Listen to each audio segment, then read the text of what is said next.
Starting off with the first slide, we have the rhinoceros, disemboweled bison, and wounded man.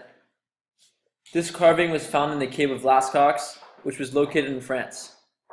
There are three things going on in the picture. What we notice first is a man who is covering his face with a mask, getting attacked by a bison. We also see a rhinoceros on the left side of the carving.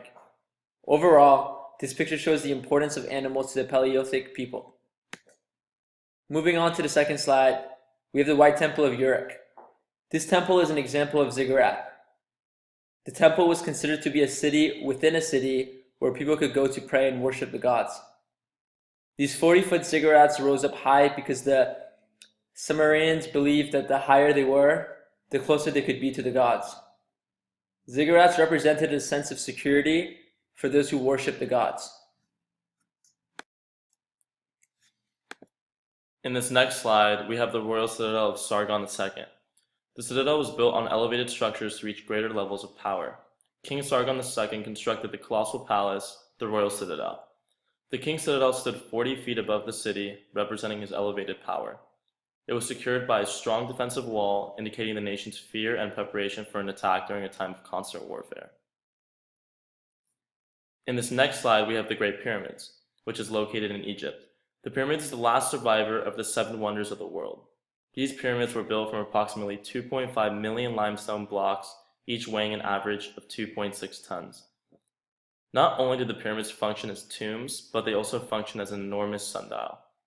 The Great Pyramid was a monumental place of gathering and focusing on the spiritual well-being of humans. Moving on to the next slide, we have the Palace of Knossos. The Palace of Knossos was a Greek architecture.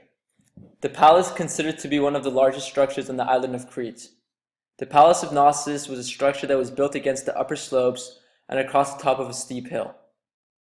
Many of the paintings found in the Knossos Palace were unique and could not be found anywhere else in the world. The next slide is the Palace of Gornia. The palace was a Minoan structure located on the island of Crete, located in Greece.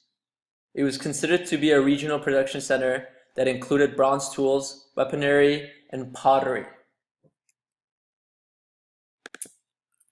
In the next slide, we have the Citadel of Tyrants. The citadel was located around 10 miles from the city of Mycenae. One of the greatest aspects of the citadel was the massive fortification and strength of the walls that surrounded it. Another interesting aspect about the citadel were its protective walls, which were averaged to be around 20 feet in width.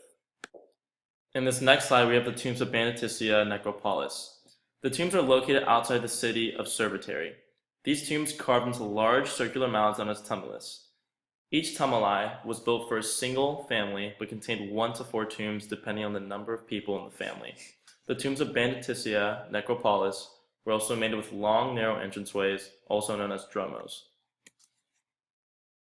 On this next slide, we have the Colosseum.